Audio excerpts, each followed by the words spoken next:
It's about a guy that graduates from school or university, and then there's this one scene where he's at his graduation party, and there's music and people drinking and sitting inside, and then he walks out to smoke a cigar, and then his uncle or his dad's friend or someone elderly follows him outside, and they ask him.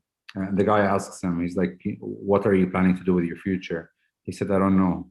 He said, "I have one word for you." And the kid says, "What is that? What is it?" And he said, "Plastic. The whole world is going to move into plastic. So try to find a front row seat there." And the idea was, at the time, this was like the 60s, 70s. Yeah. There was a huge shift from, shifting from using metal and wood, traditional elements, to using plastic. And it was just right at the beginning of that boom. And just watching that movie, I was thinking, there has to be a plastic of our era. This was in, early 2000s and late 90s. And so it quickly became very apparent that it was going to be the internet. And that if I was going to, make use of whatever was relevant for this age and the plastic of this age, I had to find a seat somewhere in the tech space.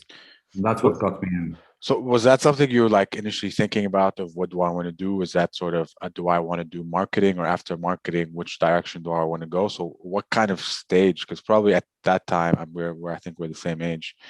So you're saying end of high school, right? Yeah, towards end of high school. Yeah, so you weren't thinking of, okay, I'm a marketer now, what do I do? That you're kind of thinking of, what do I want to do with the rest of my life, kind of to be successful.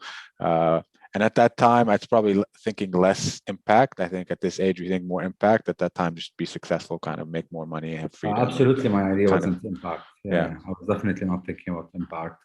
Just thinking of, I think, to be completely honest, just the fastest way to make $1 million. Yeah. Is that something like you had in your head? Like is that like a mission you had, like make it by some age? Yeah. At the time it was, and then you mature and you understand life. Yeah, I think you quickly changed from that. Yeah. Quickly. But at the time, that's what I thought. If you want to go do something, it's not going to be something traditional.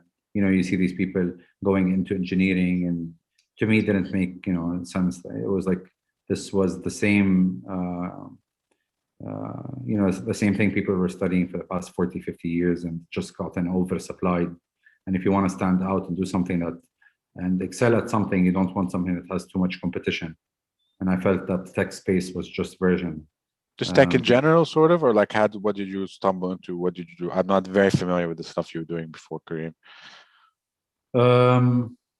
Tech in general, I mean, the whole startup scene in the Arab world picked up like in late 2000s. So 2005, 6, 7, moving on up until today. I mean, at that time, I was unaware. I don't even know. Like, I was kind of technically inclined, but just very generally out of that. Out of that. So what was happening around then?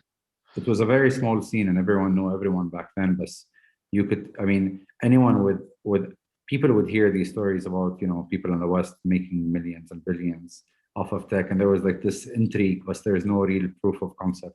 So everyone wanted to know, and there was, quite enough funding to get you started, get, $100,000, $50,000 to get started.